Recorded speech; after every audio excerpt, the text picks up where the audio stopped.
আসসালামু আলাইকুম। ওয়াল technology tips চ্যানেলের পক্ষ থেকে সকলকে স্বাগতম ও শুভেচ্ছা। আজ আপনাদের সামনে একটা আমি সেট নিয়েছি। এই সেটটা হচ্ছে বিনকো। এই সেটটা সমস্যা হচ্ছে কি আমি দেখাবো। এই সেটটা সমস্যা হচ্ছে এবং শব্দ হয়, দেখছেন সেটটা করলাম এই সমস্যা ডাবল কাজ করতে হয়। তা আমরা এটা কিভাবে সমাধান করে আজকে দেখাবো। আমরা এটা সমাধান করার জন্য দেখেন আমাদের ডবল টাচ করতে হয়। এটা সমাধান করবো আমরা। সবসময় আগে এটার কি করতে হবে, সিটিং খুঁজতে হবে। আমার সিটিং অপশনে দেখেন এই সেটটা সিটিং, এই যে এই সিটিং এ যাইতে হবে, তখন ডবল টাচ করতে হবে। কি করলাম, এই ডবল টাচ করলাম।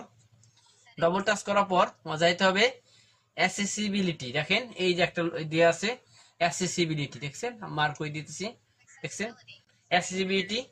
এটা আমার কি হতে ডবল ক্লিক করতে হবে। হ্যাঁ, আমরা ক্লিক করছি, আবার আমরা ক্লিক করব, দেখছেন। এখন আমাদের খুঁজতে হবে এখানে টক ব্যাক কই আছে। টক ব্যাক কোথায় আছে, টক ব্যাকটা খুঁজতে হবে আমাদের। এই যে লেখা আছে টক ব্যাক, কত 2 নম্বর অপশনে লেখা আছে টক ব্যাক, মানে টক ব্যাকটা সিলেক্ট করতে হবে। টক ব্যাকটা সিলেক্ট করে ডবল ক্লিক করতে হবে। ডবল ক্লিক করার পর যাইতে হবে ইউজ টক ব্যাক। ইউজ টক ব্যাক লেখেন প্রথম অপশনে দেওয়া আছে আমাদের ইউজ টক ব্যাক, এটা অন করা আছে, দেখা যায় এটাগুলো আমাদের সম্পূর্ণ অন করা আছে। আমরা এটা কি করব, অফ করে দিব। তাই আমরা এটাকে এই যে অফ করে দিলাম। এই যে স্টপ লেখা আছে, ক্যান্সেল, আমরা স্টপ দিব, ডাবল ক্লিক করব। আমাদের কলম প্রবলেমটা সলভ হয়ে গেছে। দেখেন এখন কলম আমাদের কোনো রকম কোনো ই হচ্ছে না, কথা আসতেছে না, কোনো ভয়েস আসতেছে না, এবং ডবল ক্লিক করতে হইতেছে না। এতক্ষণ ভিডিও সাথে থাকার জন্য অনেক অনেক ধন্যবাদ। পরবর্তী নতুন কোনো ভিডিও নিয়ে আসবো। আজ এ পর্যন্ত।